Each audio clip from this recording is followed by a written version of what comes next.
Okay, welcome. We'll hopefully finish up Chapter 6 notes today. So today we're moving into quantitative continuous random variables, and we'll be talking about this normal distribution. So one thing I want to make clear is these probability distributions live in kind of separate worlds. So what I mean by that is we have so far quantitative discrete random variables, and in many cases we could use the binomial distribution. Those apply to quantitative discrete. Now we're introducing quantitative continuous random variables,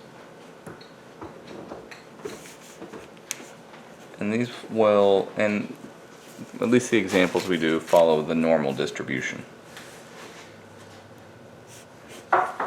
Okay, and these are separate, so we can't use things like binomial PDF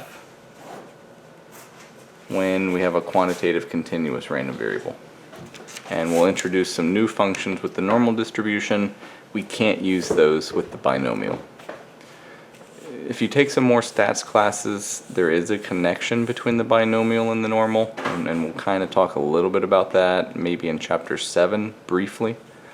However, kind of the main takeaway here is these live in two different worlds. They apply to two different types of data. So the binomial, you're counting things, specifically successes, and now we're back to continuous variables. So we can be talking about heights or weights or time or something like that. Okay, so I just want to make that clear before we delve into this. So the binomial is just one example of a special quantitative discrete probability distribution. There are others, and this normal distribution is an example of a special quantitative continuous random variable probability distribution. There's a whole list. If you take more stats classes or if you take other scientific classes, you might encounter these. Probably the one you'd see is the exponential. So maybe in economics, in physics, in chemistry, I think that comes up pretty regularly. Some of the other ones kind of really don't. We won't talk about them. If you want to learn about them, you can do that. I can answer any questions, but we're going to talk about this one called the normal distribution. Sometimes it's called the Gaussian distribution. This is also the thing you've heard called the bell curve. I'm going to call it the normal distribution. I think maybe sometimes I call it the normal curve, but I try to call it a distribution. So it has a formula. If you want to find a probability, kind of, there's some nuance here. You can kind of think of this as finding a probability that your continuous random variable is equal to some value. It has a really complex equation. Okay, so what's kind of important here is I guess maybe this statement, which might look a little strange at first, but essentially what this is saying is that the values of your random variable, the little x, can be anything from negative infinity to positive infinity. They can be any number at all. That's what the definition of quantitative continuous is about. And then as a result, that means mu, the mean of this distribution, can also be anything between negative infinity and positive infinity. The second statement, not that interesting, we already know this. The standard deviation has to be a positive number. Can it be 0? Technically the standard deviation can be 0, but not in a normal distribution. So we'll see a couple sketches of this, but essentially the normal distribution, which you're familiar with, it's a symmetric bell-shaped distribution. Okay. That looks something like that. So this is just like any other probability distribution. The height of the curve represents probabilities. So the higher the curve, the more likely those values are to occur. And then the x-axis, these are the values of your random variable. So these go on forever to positive infinity and negative infinity. And these are your little x's, the values of your random variable.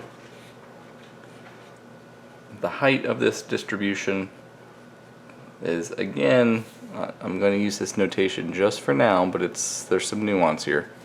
The height of the curve is like a probability. Okay. So within this distribution, right in the middle is, as we know, the mean. And we denote it with this Greek lowercase m. It looks kind of like a U.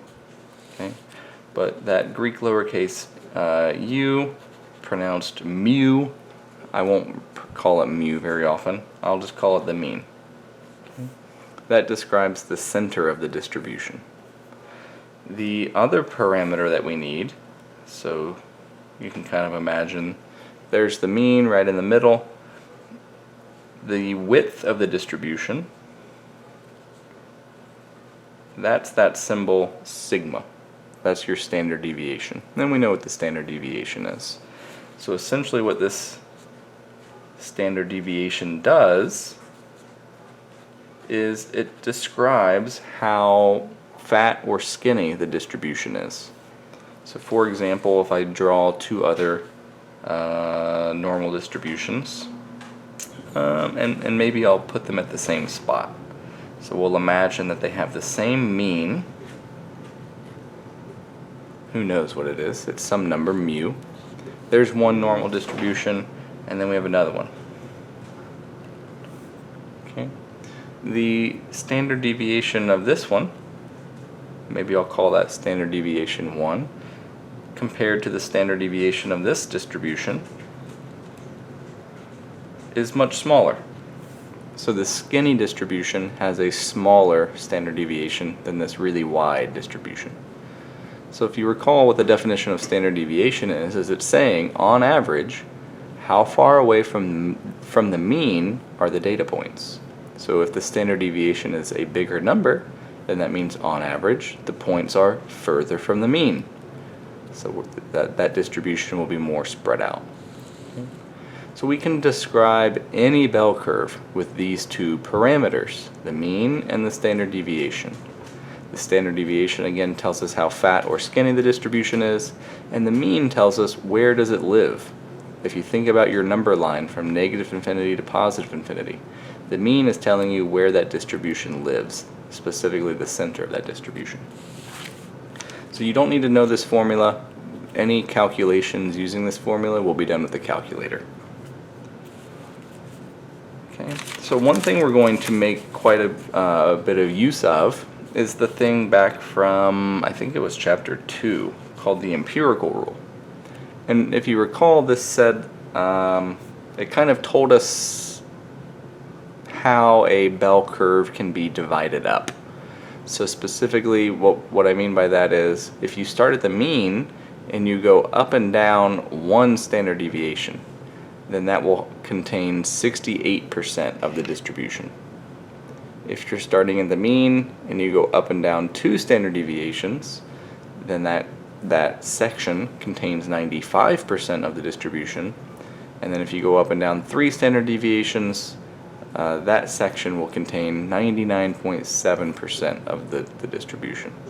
So this is where that, as we called it, the rule of thumb, where a z-score more than 3 or smaller than negative 3 meant it was unusual. A data point was unusual, because 99.7% of data will be within 3 standard deviations, meaning it will have a z-score less than 3.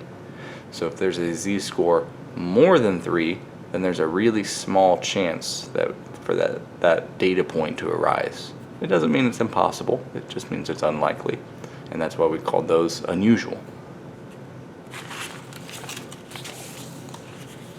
Okay, so this is from the textbook. I think that's the page. Don't hold me to it. But this picture is somewhere in the textbook. And what we'll be able to do soon is verify those probabilities. Why is this 0.68? How could we find that? Why is going up and down 295%? How would we find that? Okay. And again, you may notice that this graphic applies to any normal distribution. The mean doesn't matter. It can be any number. The standard deviation doesn't matter. It can be anything bigger than 0. Plug in whatever you want, whatever your normal distribution looks like. It could be fat, it could be skinny, it could live way up by positive infinity, it could live way down by negative infinity. It doesn't matter. This rule applies to every normal distribution. Okay. So here's an example kind of applying the empirical rule. And this, what would you say? This visualization, I guess, we can think of this geometrically, and we've done this with some of the previous probability problems. So this normal distribution is, at least as drawn, is split into 1, 2, 3, 4, 5 pieces. And we'll make use of that strategy in the next example.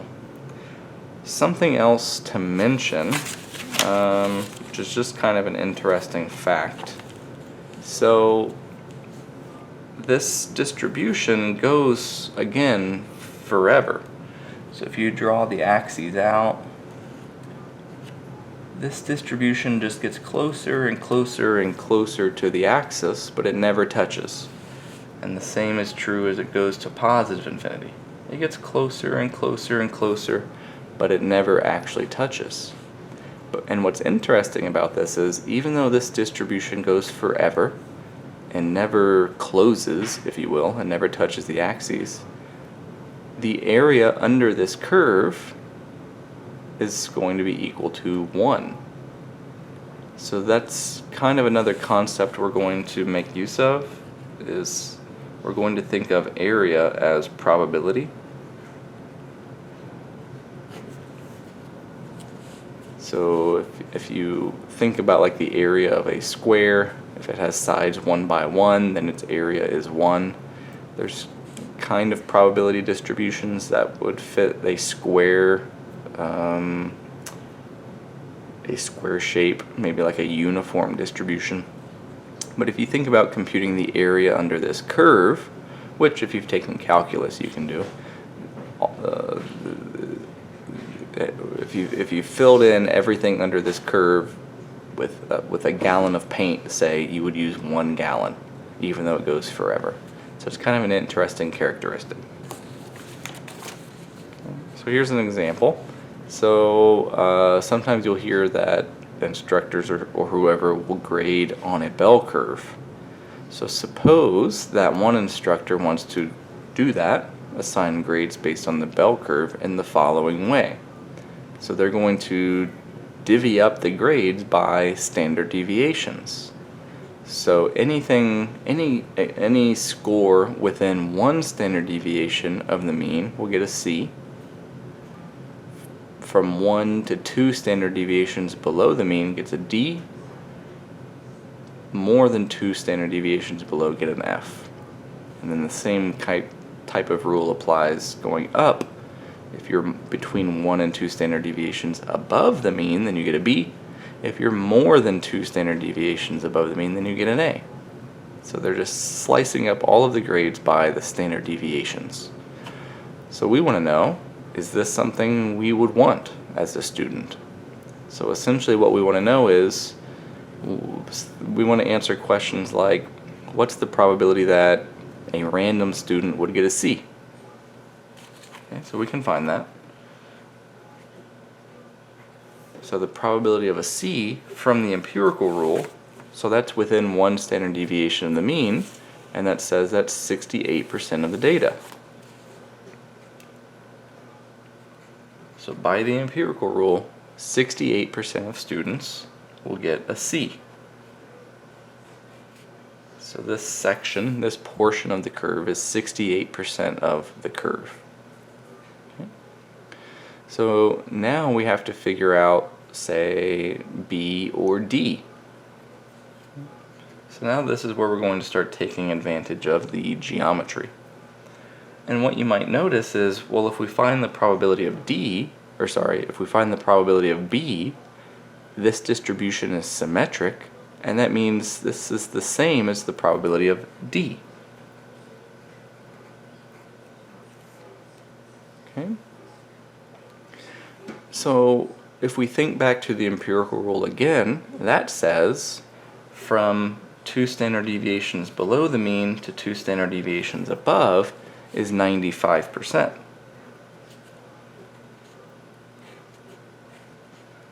So this section here should be 95%. But that's in total. So that's what that's saying is 95% of students would get a B or a C or a D. We just want the probability of B, which is also the probability of D. So we have to do a little bit of geometry, or think of these pieces as adding up to 95. So we don't know this piece. We can call it X, and we know that this is X. Okay, so we have 2X plus 68% is 95%. So what that means is those two pieces